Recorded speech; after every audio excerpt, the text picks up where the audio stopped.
जय श्री कृष्णा दोस्तों, राधे राधे। आप सभी को गोवर्धन पूजा की बहुत बहुत शुभकामनाएं। गोवर्धन पूजा में गोवर्धन पर्वत की पूजा की जाती है और घर की सुख समृद्धि का आशीष मांगा जाता है। ऐसी मान्यता है कि गोबर से बना पर्वत घर की सभी समस्याओं का निवारण करता है और सुख समृद्धि का प्रतीक होता है।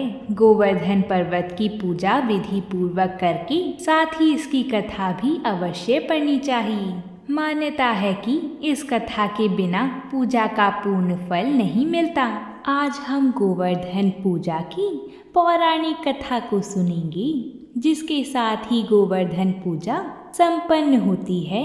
तो आइए कथा को प्रारंभ करते हैं और भगवान श्री कृष्ण और गोवर्धन जी महाराज की कृपा प्राप्त करते हैं। एक समय की बात है, भगवान श्री कृष्ण अपने मित्र ग्वालों के साथ पशु चराते हुए गोवर्धन पर्वत जा पहुंची। वहां उन्होंने देखा कि सभी ब्रजवासी तरह तरह के पकवान बना रहे हैं। पूजा का मंडप सजाया जा रहा है और सभी लोग प्रातः काल से ही पूजन की सामग्री एकत्रित कर रहे हैं। तब श्री कृष्ण जी ने इसका कारण जानना चाहा, तो वहां उपस्थित गोपियों ने उन्हें कहा कि आज यहाँ मेघ व देवों के स्वामी इंद्रदेव की पूजा होगी और फिर इंद्रदेव प्रसन्न होकर वर्षा करेंगी। फलस्वरूप खेतों में अन्न उत्पन्न होगा और ब्रजवासियों का भरण पोषण होगा। यह सुनकर श्री कृष्ण जी महाराज सबसे बोले कि वर्षा करना तो इंद्रदेव का कर्तव्य है। यदि पूजा करनी है तो हमें गोवर्धन पर्वत की करनी चाहिए, क्योंकि हमारी गाय तो वहीं चरती हैं और हमें फल फूल सब्जियां आदि भी गोवर्धन पर्वत से प्राप्त होती हैं और इसलिए सभी को गोवर्धन जी की पूजा करनी चाहिए। जब यह बात इंद्रदेव को पता चली तो उन्होंने क्रोधित होकर मेघों को आज्ञा दी कि गोकुल में जाकर मुसलधार बारिश करें, जिससे हर और त्राही त्राही होने लगी। सभी अपने परिवार और पशुओं को बचाने के लिए इधर उधर भागने लगे। तब ब्रजवासी कहने लगे कि यह सब कृष्णा की बात मानने के कारण हुआ है। अब हमें इंद्रदेव का कोप सहना पड़ेगा। बारिश से भयभीत होकर सभी गोपियां ग्वाली श्री कृष्ण जी के पास गए और उन्होंने इस बारे में जानकारी दी। भगवान कृष्ण ने इंद्रदेव का अहंकार दूर करने और सभी ब्रजवासियों की रक्षा करने हेतु सबको गोवर्धन पर्वत की शरण में चलने के लिए कहा। सभी ब्रजवासी अपने पशुओं समेत गोवर्धन पर्वत के शरण में आ गए। तत्पश्चात श्री कृष्ण जी ने गोवर्धन पर्वत को अपनी कनिष्ठा पर उठा लिया। इंद्रदेव की मेघ 7 दिनों तक निरंतर बरसते रहे, किंतु श्री कृष्ण जी के सुदर्शन चक्र के प्रभाव से ब्रजवासियों पर जल की एक बूंद भी नहीं पड़ी। यह अद्भुत चमत्कार देखकर इंद्रदेव असमंजस्य में पड़ गए। तब ब्रह्मा जी ने उन्हें बताया कि श्री कृष्ण जी महाराज विष्णु जी के अवतार हैं। सत्य जानकर इंद्रदेव ने श्री कृष्ण जी महाराज से क्षमा याचना करने लगी। तब श्री कृष्ण जी ने इंद्रदेव के अहंकार को चूर चूर कर दिया था। अंततः उन्होंने इंद्रदेव को क्षमा किया और 7वें दिन गोवर्धन पर्वत को भूमि तल पर रख दिया और ब्रजवासियों से कहा कि अब वह हर वर्ष गोवर्धन पूजा करें, अन्नकूट का पर्व मनाएं। इसलिए आज भी पूर्ण श्रद्धा और भक्ति से यह पर्व मनाया जाता है। जो कोई भी गोवर्धन पर्वत की पूजा करता है उसके घर में सुख समृद्धि बढ़ती है। श्री कृष्ण जी का आशीर्वाद उस घर पे हमेशा बना रहता है। बोलिए गिरिराज जी महाराज की जय। बोलिए भगवान श्री कृष्ण जी की जय। अब हम श्री कृष्ण और एक कुम्हार की रोचक पौराणिक कथा को सुनते हैं, जिससे भगवान श्री कृष्ण की कृपा हम सब पर बनी रहे। बोलिए भगवान श्री कृष्ण की जय। एक बार की बात है कि यशोदा मैया प्रभु श्री कृष्ण की उल्हानों से तंग आ गई थी और छड़ी लेकर श्री कृष्ण जी की ओर दौड़ी। जब प्रभु ने अपनी मैया को क्रोध में देखा तो वह अपना बचाव करने के लिए इधर उधर भागने लगी। भागते भागते श्री कृष्ण जी महाराज एक कुम्हार के पास पहुंची। कुम्हार तो अपने मिट्टी के घड़े बनाने में व्यस्त थे, लेकिन जैसे ही कुम्हार ने श्री कृष्ण जी को देखा तो वह बहुत प्रसन्न हुआ। कुम्हार जानता था कि श्री कृष्ण जी साक्षात परमेश्वर हैं। तब प्रभु ने कुम्हार से कहा कि कुम्हार जी, आज मेरी मैया मुझ पर बहुत क्रोधित है। मैया छड़ी लेकर मेरे पीछे आ रही हैं। भैया जी, मुझे कहीं छुपा लो। तब कुम्हार ने श्री कृष्ण जी को एक बड़े से मटके के नीचे छिपा दिया। कुछ ही क्षणों में यशोदा मैया भी वहां आ गईं और कुम्हार से पूछने लगी, क्यों रे कुम्हार, तूने मेरे कान्हा को कहीं देखा है क्या? कुम्हार ने कह दिया, नहीं मैया, मैंने कन्हैया को नहीं देखा। श्री कृष्ण जी महाराज यह सभी बातें बड़े से घड़े के नीचे छुपकर सुन रहे थे। मैया तो वहां से चली गईं। अब प्रभु श्री कृष्ण जी कुम्हार से कहने लगे कि कुम्हार जी, यदि मैया चली गई हों तो मुझे इस घड़े से बाहर निकालो। कुम्हार बोला, ऐसे नहीं प्रभु जी, पहले मुझे 84 लाख योनियों के बंधन से मुक्त करने का वचन दीजिए। भगवान मुस्कुराए और कहने लगे, ठीक है, मैं तुम्हें 84 लाख योनियों से मुक्त करने का वचन देता हूँ। अब तो मुझे बाहर निकाल दो। कुम्हार कहने लगा, मुझे अकेले नहीं प्रभु जी, मेरे परिवार के सभी लोगों को इन 84 लाख योनियों के बंधनों से मुक्त करने का वचन दोगे तो मैं आपको इस घड़े से बाहर निकालूंगा। तब श्री कृष्ण जी महाराज कहने लगे, चलो ठीक है, उनको भी 84 लाख योनियों के बंधन से मैं मुक्त होने का वचन देता हूँ। अब तो मुझे घड़े से बाहर निकाल दो। अब कुम्हार कहने लगा, बस प्रभु जी, एक विनती और है, उसे भी पूरा करने का वचन दे दो तो मैं आपको घड़े से बाहर निकाल ही दूंगा। भगवान बोले, वो भी बता दो, क्या कहना चाहते हो? कुम्हार कहने लगा कि प्रभु जी, जिस घड़े के नीचे आप छुपे हो उसकी मिट्टी मेरे बैलों के ऊपर लाद के लाई गई है। मेरे इन बैलों को भी 84 के बंधन से मुक्त करने का वचन दीजिए। भगवान श्री कृष्ण जी ने कुम्हार के प्रेम पर प्रसन्न होकर उन बैलों को भी 84 के बंधन से मुक्त होने का वचन दिया। प्रभु बोले, अब तो तुम्हारी सब इच्छा पूरी हो गई है, अब तो मुझे घड़े से बाहर निकाल दो।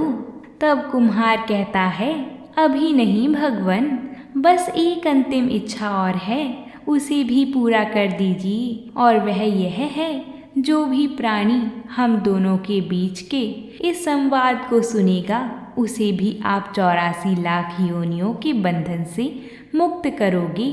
बस यह वचन दे दो तो मैं आपको इस घड़े से बाहर निकाल दूंगा।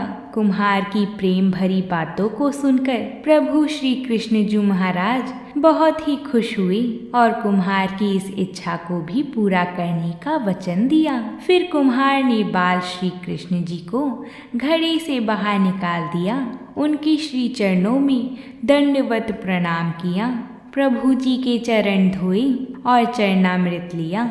अपनी पूरी झोपड़ी में चरणामृत का छिड़काव किया और प्रभु जी के गले लगकर इतना रोए कि प्रभु में ही विलीन हो गए। जरा सोचिए, जो बाल श्री कृष्ण जी 7 कोस लंबे चौड़े गोवर्धन पर्वत को अपनी एक छोटी सी उंगली पर उठा सकते हैं, तो क्या वो एक घड़ा नहीं उठा सकते थे क्या? लेकिन बिना प्रेम रीझे नहीं नटवर नंद किशोर। कोई कितने भी यज्ञ करे, अनुष्ठान करे, कितना भी दान करे, चाहे कितना भी भक्ति करे, लेकिन जब तक मन में प्राणी मात्र के लिए प्रेम नहीं होगा, प्रभु श्री कृष्ण जी महाराज उसे नहीं मिल सकते। तो बोलिए भगवान श्री कृष्ण जी महाराज की जय। अब हम कार्तिक मास में नित्य नियम से सुनी जाने वाली माता तुलसी की कथा को सुनते हैं। एक नगर में एक बार एक कन्या रहती थी।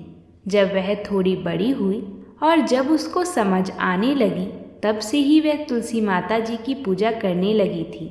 उसके प्रतिदिन का नियम था कि तुलसी माता जी का पूजन करने के बाद ही खाना खाती थी। जब वह कन्या शादी के लायक हुई, तब उसके माता पिता ने उसकी शादी करवा दी। कन्या को उसके माता पिता ने दहेज में भी एक तुलसी का गमला दिया। ससुराल में वह प्रतिदिन सवेरे उठते ही पूजा करती, फिर उसके बाद ही खाना खाने बैठती थी। उसकी 2 जेठानियाँ थीं, वो दोनों उसका मजाक उड़ाती थीं कि ये तो बड़ी नियम धर्म वाली बनती है। उन दोनों को उससे बहुत ईर्ष्या होती थी, इसलिए वो दोनों तुलसी जी का गमला छुपा देती थीं। वह कन्या बड़ी मुश्किल से गमला ढूंढ कर लाती, अच्छे से पूजा करती और फिर खाना खाती। वह गमला ढूंढ कर ले आती तो एक दिन तो उसकी जेठानी ने क्या करा कि गमला ही दूर फेंक दिया। कन्या ने खूब ढूंढा पर उसे गमला नहीं मिला। वह बहुत ही परेशान हो गई। उस दिन तो उसने खाना भी नहीं खाया। उसका नियम जो था, उस कन्या की सच्ची भक्ति देखकर तुलसी माता उससे बहुत प्रसन्न हो गई और उसके कमरे में तुलसी माता का गमला प्रकट हो गया। अगले दिन जब वह सुबह उठी तो उसने देखा कि उसके खाट के चारों कोने पर तुलसी माता का गमला आ गया। यह देखकर वह तो बहुत प्रसन्न हो गई कि अब मेरी तुलसी माता को कोई चुरा नहीं सकेगा। पूजन करने के लिए भी कहीं और जाना नहीं पड़ेगा और कोई मेरी तुलसी माता को फेंक भी नहीं सकेगा। वह तो जल्दी से उठकर स्नान करती और तुलसी माता का पूजन कर लेती। जब वह खाना खाने बैठी तो उसकी जेठानियाँ मजाक करने लगी कि लो, देवरानी का नियम धर्म पूरा हो गया। उससे पूछती कि तुलसी जी की पूजा कर लिया क्या? देवरानी धीरे से बोलती है, हाँ कर ली। जेठानी बोलती हैं, कहाँ से कर ली पूजा? गमला तो हमने फेंक दिया था।